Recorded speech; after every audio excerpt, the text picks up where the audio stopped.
나이가 들어감에 따라 가장 신경 쓰이는 것 중 하나가 뼈 건강이죠. 보충제 말고 어떤 음식을 먹어야 뼈가 정말 튼튼해질까요? 뼈에 필요한 영양소는 한두 개가 아닙니다. 장에서 칼슘이 흡수되려면 칼슘 이외에도 섬유질을 먹어야 되죠. 단백질도 빼놓을 수 없습니다. 인슐린 유사 성장인자 1, 줄여서 IGF-1이라는 물질의 분비를 촉진시켜서 비타민 D를 활성화시킴으로써 뼈의 생성을 도와주는 것이 단백질입니다. 마그네슘은 또 어떤가요? 이게 있어야 부갑상선 호르몬을 도와서 비타민 D의 이용률이 늘어납니다. 그 외에도 비타민 C나 비타민 E, 셀레늄, 구리, 아연의 혈중 농도가 낮으면 골다공증에 잘 걸린다. 그러니 여러 종류의 비타민과 미네랄을 챙겨야 한다고 하죠. 하지만 이 영양분들을 손쉽게 보충제로 먹으면 골다공증에서 해방되겠지 하는 생각은 통하지 않는다고 지난 영상에서 말씀드렸어요. 그러면 뼈 건강을 위해서 어떤 음식을 우선 먹어야 할까요? 가장 먼저 생각나는 것은 우유죠. 우유는 단백질도 있고 칼슘도 있으니까요. 그런데 결과를 보면 유제품 전체를 보았을 때나 우유만 보았을 때 모두 골다공증 예방도 못 해주었고 대퇴부 골절도 예방 못 해주었습니다. 실망감이 몰려와요. 그리고 주의해야 할 사항이 있습니다. 유제품을 하루 250mg 이상 먹으면 대퇴부 골절 위험이 증가하기 시작합니다. 논문 저자들은 이유를 밝히진 못했어요. 어쨌든 과도한 유제품 섭취는 피하시는 것이 좋겠습니다. 과하면 좋지 않은 것이 또 하나 있습니다. 바로 마그네슘인데요. 마그네슘도 하루 250mg 이상 먹으면 손목골절 위험이 23% 증가합니다. 한번 마그네슘이 풍부한 음식들을 볼까요? 아몬드는 25g당 마그네슘이 50mg, 케일, 근대 같은 이파리 채소는 100g당 50mg 정도, 다시마 10g에 75mg, 오트밀 한 컵에 마그네슘 60mg 들어있으니까 하루에 딱 이 정도 드시면 됩니다. 자, 이번에는 단백질 섭취로 가봅시다. 127개의 연구들을 총망라한 이 메타 분석을 보여드리면 충분하겠어요. 아쉽게도 동물성이 되었든 식물성 단백질이 되었든 간에 심지어 단백질 보충제를 잘 먹든지 간에 골밀도 증가는 없었습니다. 하루 몸무게 킬로그램당 1.3g으로 단백질 섭취를 올려도 마찬가지예요. 그리고 골다공증성 골절에 대해서도 모든 형태의 단백질은 그닥이었습니다. 동물성 단백질과 식물성 단백질 두 가지만을 비교한 메타 분석에서도 서로 차이가 없었어요.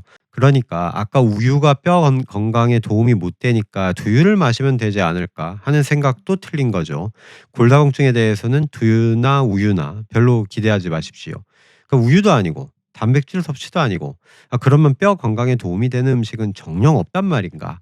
그렇진 않고요. 자, 이제부터 골다공증에 도움을 주는 음식들 세 가지를 순위대로 말씀드리겠습니다. 3위는 콩 종류예요. 콩에 들어있는 이소플라본은 하루 45mg 정도 드시는 것이 좋아요. 이 정도 이소플라본을 먹으려면 대두 25g이 필요합니다. 참고로 병아리콩, 렌틸콩에는 이소플라본이 별로 안 들어가 있죠. 그래서 뼈 건강으로는 추천 못 드립니다. 그런데 콩 음식 중에서 가장 추천드리는 것은 나또입니다. 하루 한 팩, 즉 40g 먹는 것이 좋아요. 나또를 3위로 넣는 이유는 아직 종합 분석이 없어서입니다. 일본에서 폐경후 여성 1,500명을 15년 동안 조사했어요. 비교 대상은 매일 나또 한 팩 먹은 사람과 일주일에 한 팩 미만 먹는 사람들이었습니다. 일주일에 한 팩 이상이라도 먹으면 골다공증성 골절이 21% 감소했고 매일 한 팩 먹으면 44% 감소했습니다. 한 가지 참고 사항은 이 연구에서 두부는 효과가 없었다는 거예요. 나또의 골다공증 골절 예방 기전은 세 가지로 보면 됩니다. 첫째, 골다공증 영양제 1위가 비타민 K2였죠. 나또는 비타민 K2 일종인 메나퀴논 7, 줄여서 MK7이 풍부합니다.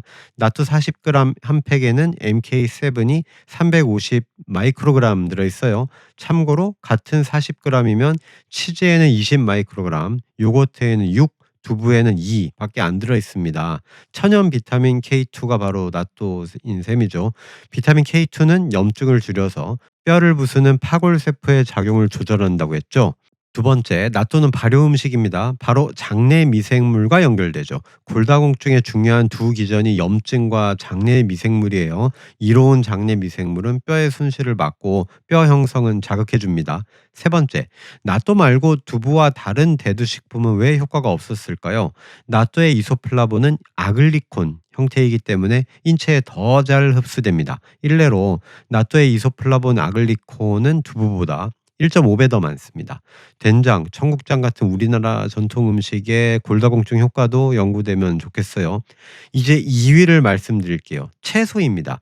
과일과 채소를 먹으면 골다공증 골절이 8% 예방되더라 하는 종합 분석도 있었습니다. 하지만 저는 가장 최근 메타 분석을 보여드리고 싶어요. 일단 과일은 불합격입니다. 그리고 채소 하루에 200g은 드시라고 했죠. 이게 수명을 연장시키는 기준인데요. 골절에 대해서도 14%의 예방 효과가 있는 것이 하루 채소 200g입니다. 여기서 어떤 채소를 고를 것인지 팁을 알려주는 호주 연구가 있어요. 15년 조사했더니 브로콜리, 양배추, 케일 같은 십자화과 채소와 파, 양파, 마늘 같은 파속 채소가 골절로 인한 입원을 30% 예방해 주었습니다. 십자화과에는 칼슘, 칼륨, 비타민C, 섬유질이 풍부하죠. 파속 채소 역시 칼륨, 섬유질, 비타민C가 많아요.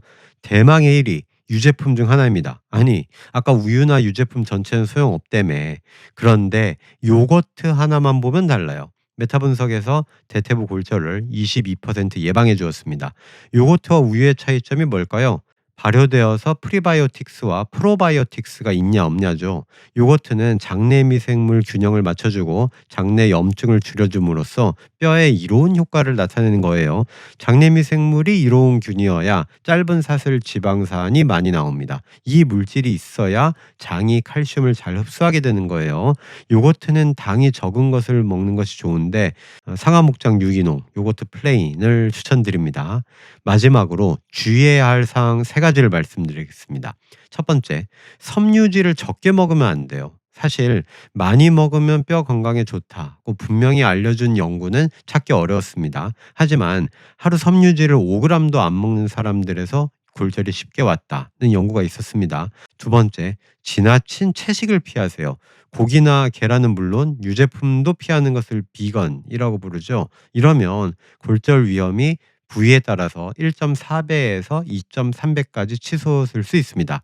뭐든지 극단은 피하십시오. 세 번째, 운동 없이 칼로리 제한을 하면 뼈 건강이 나빠집니다. 한편 음식을 통해 칼슘을 충분히 먹었을 때 운동을 해주어야 분명한 골다공증 예방 효과가 나타납니다. 나중에 운동에 관한 영상을 만들 건데요. 음식만 가지고 뼈 건강이 온전히 지켜질 리가 없겠죠. 정리해 봅시다. 골다공증에 정말 좋은 음식 3가지. 순위대로 1위 요거트, 2위 채소, 3위 낫또였습니다. 채소는 특히 십자화과 채소나 파, 양파, 마늘이 좋다고 했습니다. 식단 역시 중요한데요. 지중해식 식단이 대퇴부 골절 위험을 20% 이상 줄여줄 수 있습니다.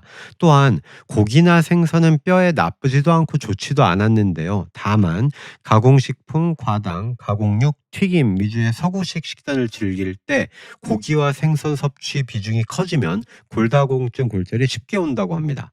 무엇을 먹느냐에 따라 뼈 건강도 좌우될 수 있습니다. 살루스.